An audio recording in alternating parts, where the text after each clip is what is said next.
7h25 à travers le monde avec Jean-Baptiste Noé. Bonjour Jean-Baptiste Noé, comme chaque vendredi matin. Alors intéressons-nous à ce qui se passe en Allemagne. Là. Plus de 7000 tracteurs qui ont roulé vers Berlin il y a une semaine. Il y a une nouvelle manifestation prévue la semaine prochaine. L'Allemagne qui vacille un peu et la colère populaire qui se propage d'ailleurs à d'autres pays en Europe.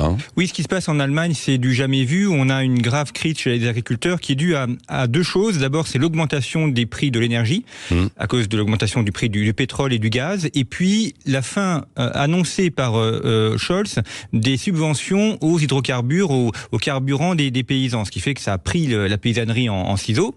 Alors même si le monde paysan est moins important qu'en France, il est malgré tout un acteur majeur de l'économie allemande, et on a eu un blocage de Berlin, 7000 tracteurs qui ont convergé vers Berlin pour s'opposer à cette hausse des prix annoncée, si bien d'ailleurs que le gouvernement Scholz a dû rétro-pédaler. On a également une grève des trains qui est très importante, et puis l'ensemble de l'économie, notamment l'industrie de la chimie et de l'automobile, qui est concernée aussi par cette hausse des prix de l'énergie. Oui, c'est ça. Le prix du carburant et des autres sources énergétiques qui flambent, c'est vrai.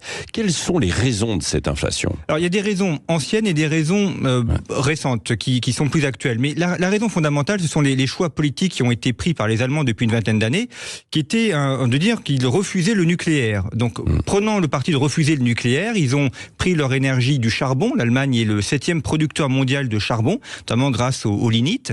Et puis, l'énergie éolienne. Sauf que comme l'éolien est une énergie intermittente, il faut une source d'énergie qui, elle, soit constante. Et pour cela, les Allemands ont pris le gaz, notamment le gaz venant de Russie. Sauf qu'avec la guerre en Ukraine, il n'y a plus accès au gaz russe. D'ailleurs, le gazoduc Nord Stream a explosé, donc c'est terminé pour le gaz russe.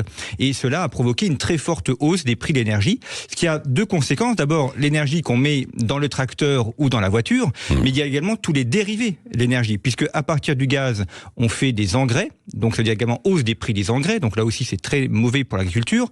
Et puis à partir du pétrole, on a des dérivés pour l'industrie de la chimie et de l'automobile.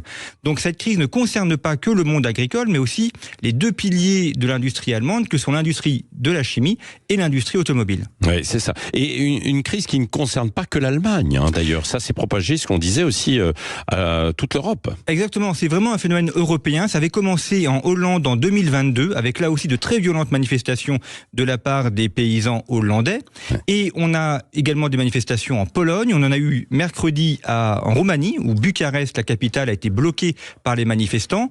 Et la question, c'est de savoir quels seront les autres pays qui vont se réveiller, d'autant que cette crise est une crise européenne. Elle ne concerne pas que les pays d'Europe de l'Est. Avec les élections européennes qui approchent, on voit bien que cette question énergétique sera un des enjeux majeurs. Oui, merci beaucoup Jean-Baptiste Noé. La semaine prochaine, il y aura aussi des manifestations en France, des agriculteurs qui sont prévues à partir de mardi. On suivra ça évidemment sur Sud Radio.